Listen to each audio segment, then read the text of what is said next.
In today's video, I'm going to teach you how to remove a background image in LibreOffice Writer.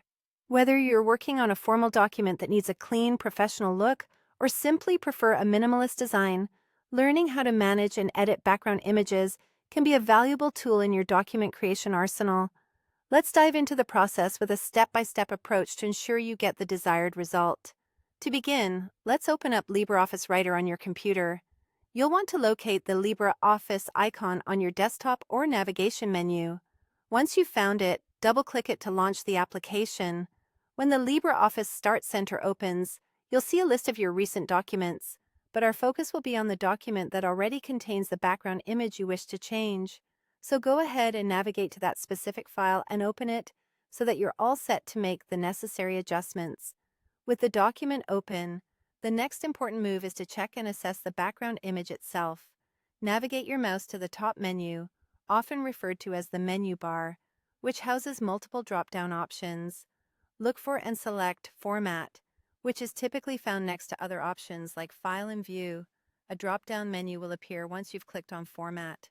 From here, you're looking for the Page Style option. Selecting this will open up a dialog box called Page Style, which contains various settings related to the appearance and formatting of your document pages.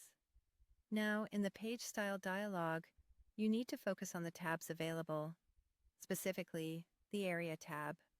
Click on the Area tab and you'll discover different options for managing your page's background, such as choosing colors or images, known as bitmaps.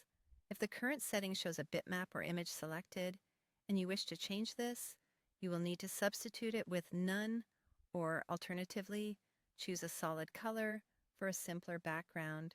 This option not only removes the existing image, but also allows you to select any shade you prefer, giving you the flexibility to match your document's theme or simply keep it pristine and straightforward.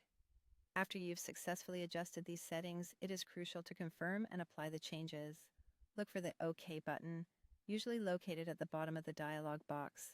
Click it to exit the dialog and save your new background settings. This final confirmation ensures that the changes are applied to your document, and you can continue working without the distraction of an unwanted background image. And there you have it, a brief and effective guide to managing background images within LibreOffice Writer. Mastery of these simple yet powerful tools can significantly enhance your document creation and presentation, allowing you to craft professional and visually appealing documents with ease. Thanks for watching, and happy documenting!